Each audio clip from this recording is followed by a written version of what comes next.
Ladies and gentlemen, Greg Michalowski from ForexLive.com. Today's date is March 2nd, 2023. This is a morning Forex technical report where I take a look at some of the major currency pairs from a technical perspective. So let's get started.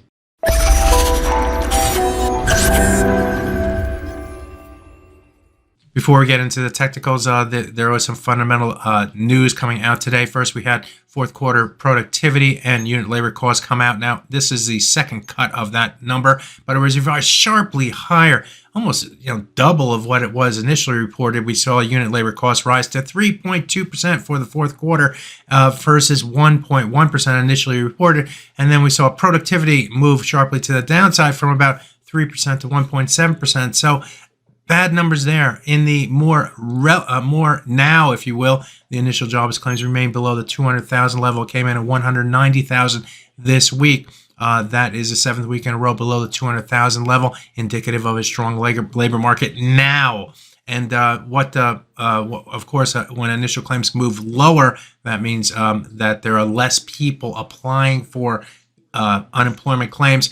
That is a stronger measure of the employment situation, and that is going to be a worry. As a result, we're seeing the dollar move higher. So let's get into some of the charts. Taking a look at the euro versus US dollar, that data pushed the price back below the 100-hour moving average. That's a blue line in this chart. Earlier today, the price moved back below the 200-hour moving average, actually waffled above and below it here, uncertain what it wanted to do. And then it came into the New York session and moved down to test that 100-hour moving average, and now moving below it as a result of the initial jobless claims data and the productivity numbers and unit labor costs.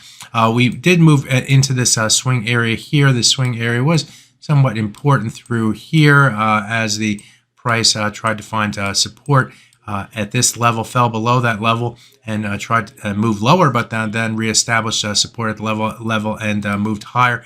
Admittedly, in trading yesterday, the price did move below that area, only to find willing buyers down there ahead of the low and push the price back higher. When we move back above the 100 and 200-hour moving averages, further momentum to the upside. But as you can see, we started to weaken into the closing into this swing area, and then move down in the Asian session, moving down further into the New York session here. Now the 100-hour moving average is going to be our risk-defining level. If we stay below that level, it's more bearish. If we start to move above it, we're still in this in between the 100 and 200-hour moving average. Market buyers and sellers are battling out between those levels. But if we get above the 200-hour moving average, that would be more bullish. It would take a move above that 200-hour moving average to increase the bullish bias for the euro versus US dollar.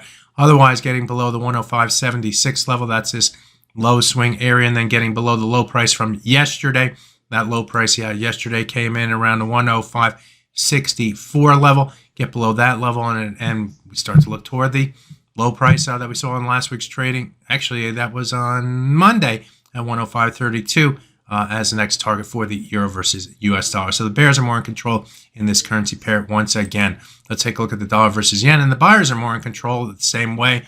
Dollar bullish here, but what we're seeing in the dollar versus yen, technically at least, is that we did find support earlier in the Asian session.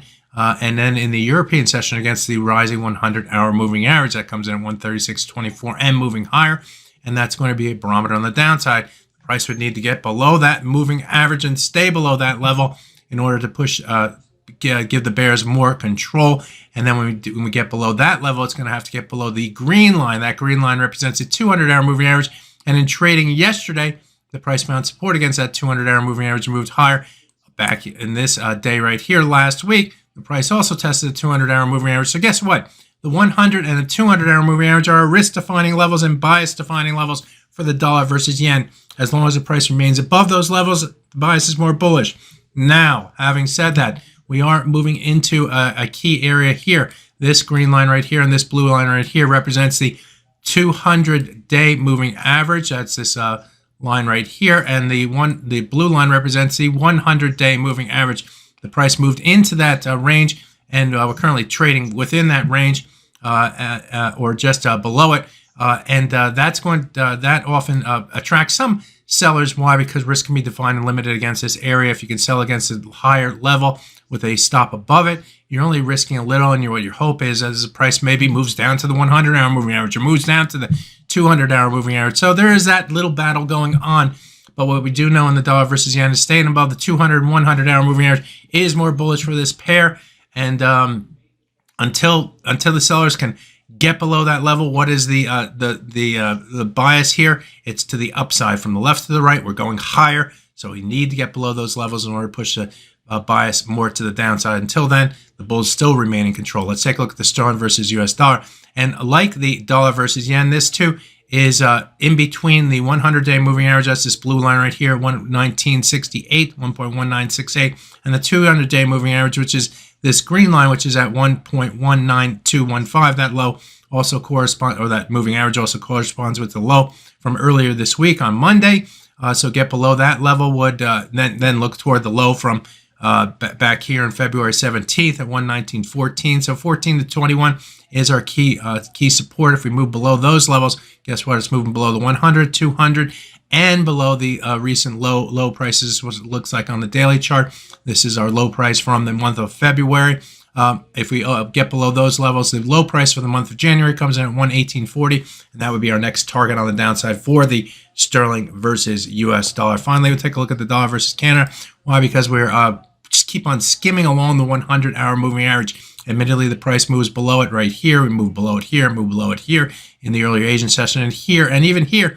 But each of the time the market moves below those levels, we stall, and the price starts to move higher. So the bias remains more to the upside above the 100-hour moving average. We're going to need to see momentum move below the 100-hour moving average in the dollar Canada in order to push this pair to the downside. So there you have it. A look at 4 major currency pairs. My name is Greg Mikulowski. Good fortune with your trading today. Bye-bye now.